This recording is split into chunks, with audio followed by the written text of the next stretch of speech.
So today, we're diving into the world of Stanley Druckenmiller.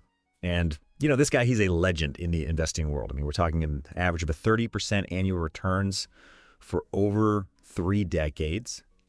Even Warren Buffett hasn't managed to pull that off consistently. But here's the thing. Druckenmiller is making this huge bet, a bet that goes against what pretty much everyone else on Wall Street and even the Federal Reserve thinks is going to happen. He's shorting U.S. Treasury bonds. And listen to this. It makes up a massive, 15% to 20% of his entire portfolio. So naturally, the big question is, does Druckenmiller know something that everyone else is missing? Well, that's what we're going to try to figure out today. So first things first, we got to understand what the market is expecting right now. The general consensus is that inflation is going to keep cooling down. And this has led to, a lot of anticipation for continued interest rate cuts, probably even all the way through 2025. We can actually see this reflected in a couple of key indicators. One of them is the CME Group's FedWatch tool. Now, this tool, it uses futures prices to kind of predict where interest rates are headed. And right now, it's pointing towards a 50 basis point drop this year. And it's suggesting that interest rates will probably settle somewhere between, let's say, 3.25% and 3.50% by the end of 2025. Then there's the Fed's dot plot. It's basically like a sneak peek into the collective minds of the Federal Open Market Committee, the FOMC, those folks who make the big decisions about interest rates. And guess what? It's also indicating that we're likely to see those rate cuts continue. Now, why are these rate cuts expected? Well, the Fed is really focused on achieving what they call a soft landing. They want to bring inflation down to their target of 2%, but without causing a recession. It's a pretty delicate balancing act. So with all this talk about rate cuts and keeping inflation in check, Druckenmiller's decision to short U.S. Treasury bonds seems kind of, daring, to say the least. It just goes against the grain. But why would he do that? I mean, why bet against U.S. Treasury bonds when conventional wisdom says interest rates are on their way down? Well, to understand that, we got to understand how bonds work. When interest rates go up, the value of existing bonds goes down. So if Druckenmiller is right and interest rates do go up, those U.S. Treasury bonds he's betting against will lose value, and he'll make a profit. Now, this all suggests that Druckenmiller's seeing something different than everyone else. He's basically betting that inflation won't just fade away quietly. He thinks it might come roaring back, like we saw back in the 1970s. And if that happens, the Fed would have no choice but to slam the brakes on those rate cuts. They might even have to raise rates to fight that resurgent inflation. And that would, of course, send bond prices tumbling. Now, we don't know all the details of Druckenmiller's strategy. We don't know exactly which bonds he's shorting or for how long. Even he's admitted that this bet could take anywhere from 6 months to 6 years to fully play out. Talk about a long-term vision. But there's another layer to this story that makes it even more intriguing. You see, Druckenmiller has also voiced concerns about what he calls bipartisan fiscal recklessness. This hints that his bet might not just be about inflation fears. It could also be fueled by anxieties about all that government spending we've seen, and of course the national debt, which just keeps piling up. Now think about it. If that debt keeps growing and growing, investors might start getting nervous. They might demand higher interest rates to compensate for what they see as a growing risk. And guess what? That could push bond prices down even further. So you see, Druckenmiller's bet isn't just about second-guessing the Fed's moves. It's a statement about his outlook on the entire U.S. economy. He seems skeptical about the whole soft landing idea, and he's preparing for a potential storm of inflation and worries about government debt. Now, it's important to remember that this is just one man's opinion, but you gotta admit, it's a pretty insightful one coming from a guy with his track record. So while we can't just copy Druckenmiller's strategy exactly, his contrarian approach offers some really valuable food for thought no matter what kind of investor you are. It pushes us to question those widely accepted narratives, those things that everyone seems to believe. Because are they always right? What could they be missing? It's important to ask those questions. Druckenmiller's move reminds us that we got to think for ourselves. Don't just blindly follow the crowd. Do your own research, dig into the data, and come to your own conclusions. You might uncover an opportunity that everyone else has overlooked. So that's part 1 of our deep dive into Stanley Druckenmiller's world. Stick around for part 2, where we'll explore the implications of his contrarian bet in more detail. And we'll see what lessons we can all take away from his approach, no matter what our investing goals are. Okay, so we've talked about what the market expects, that whole slowing inflation, continued rate cuts thing. And we've seen how Druckenmiller's just going completely against the grain with that big bet against U.S. Treasury bonds. But what does it all mean for you and me? Should we all be rushing out to short bonds like right now? Well, not so fast before you make any, sudden moves. Let's take a breath and try to understand what we can learn from Druckenmiller's approach without necessarily copying his every move. You know what I mean? First of all, it just shows how important it is to really question those prevailing narratives. The things that everyone seems to be saying, just because everyone's saying it doesn't make it true. Druckenmiller's whole career, he's been finding those times when the crowd is wrong, when they're missing something big. And second, his whole approach emphasizes, thinking for yourself. Don't just blindly follow what the, so-called experts or the talking heads on TV are telling you. Do your own research. Get into that data and figure out what you think. And third, Druckenmiller is all about risk management. He doesn't just, throw caution to the wind, even though he's taking this huge position against Treasury bonds. You can bet he's thought about what could go wrong, and he's okay with the level of risk he's taking on.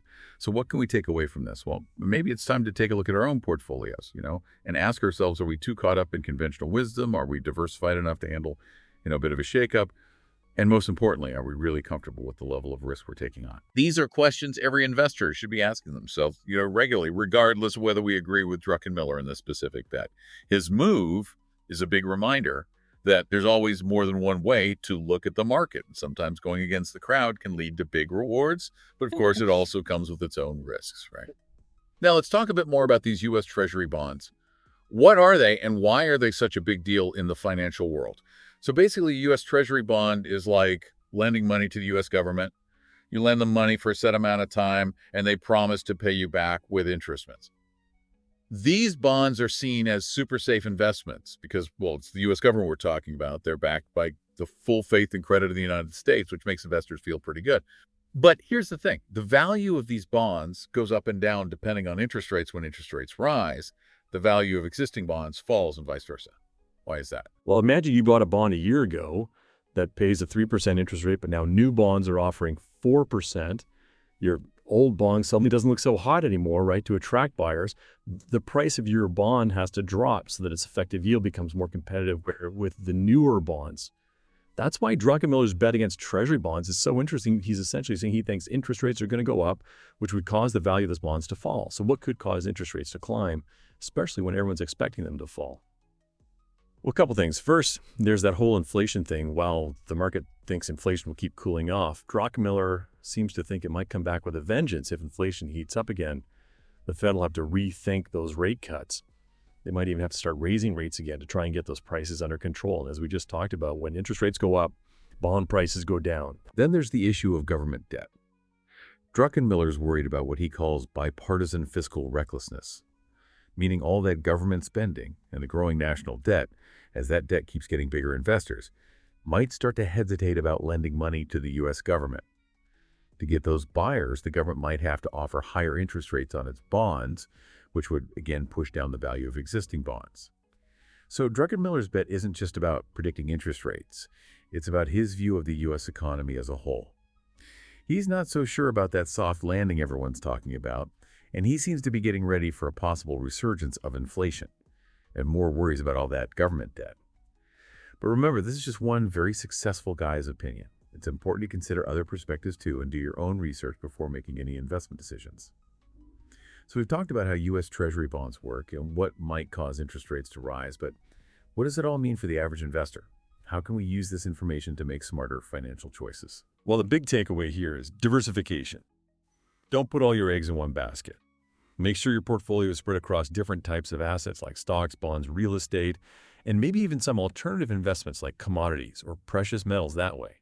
If one type of asset takes a hit, your whole portfolio isn't wiped out. And remember, investing isn't just about picking the right stocks or bonds. It's also about understanding the bigger economic picture and how things like inflation, interest rates, and government debt can affect your investments. Stay informed, stay curious, and never be afraid to challenge the conventional wisdom, right? But before we wrap up, there's one more interesting thing about Druckenmiller's bet. We need to talk about his incredible track record of predicting major market shifts. This isn't the first time he's made a big contrarian bet that's paid off big time. He's got a history of spotting turning points in the market and making the most of them. Remember that famous trade where he basically broke the Bank of England back in 1992? That was a classic example of Druckenmiller seeing what others missed and going all in when the odds were in his favor. It's a high-risk, high-reward move that made him one of the greatest investors ever. So when a guy like Druckenmiller makes a big bet, people pay attention. His history of navigating market turmoil successfully makes his actions seem even more important. A lot of people are wondering if he's sensing another shift that most of us haven't picked up on yet. We can't know for sure if his bet against Treasury bonds will be another brilliant move or a rare misstep, but no matter what happens, his actions remind us that the financial markets are always changing, and those who can adapt, think critically, and challenge the status quo are often the ones who come out on top. So as we finish up part 2 of our look at Druckenmiller's world, I want to leave you with this question. What do you think about his bet against Treasury bonds? Do you think he's onto something, or is this a risky gamble? Share your thoughts in the comments and join us for part 3, where we'll wrap up our analysis and offer some final takeaways from this intriguing case study. And hey, don't forget to hit that subscribe button to stay tuned for more deep dives into the world of finance, investing, and beyond. Okay, so let's wrap up our look at Stanley Druckenmiller and that big contrarian bet he's made against U.S. Treasury bonds. You know, we talked about the market expecting those rate cuts to continue and why Druckenmiller's wager might just, well, throw a wrench in those expectations. We even touched on that incredible track record of his. But before we sign off, I think it's important to really distill those key takeaways. You know, what can we actually learn from all this and apply to our own financial lives? First off, I think Druckenmiller really embodies independent thinking, doesn't he? He doesn't just follow the crowd, you know. He questions everything, scrutinizes the data, and forms his own conclusions, even when they go against the grain, even when everyone else is saying something different.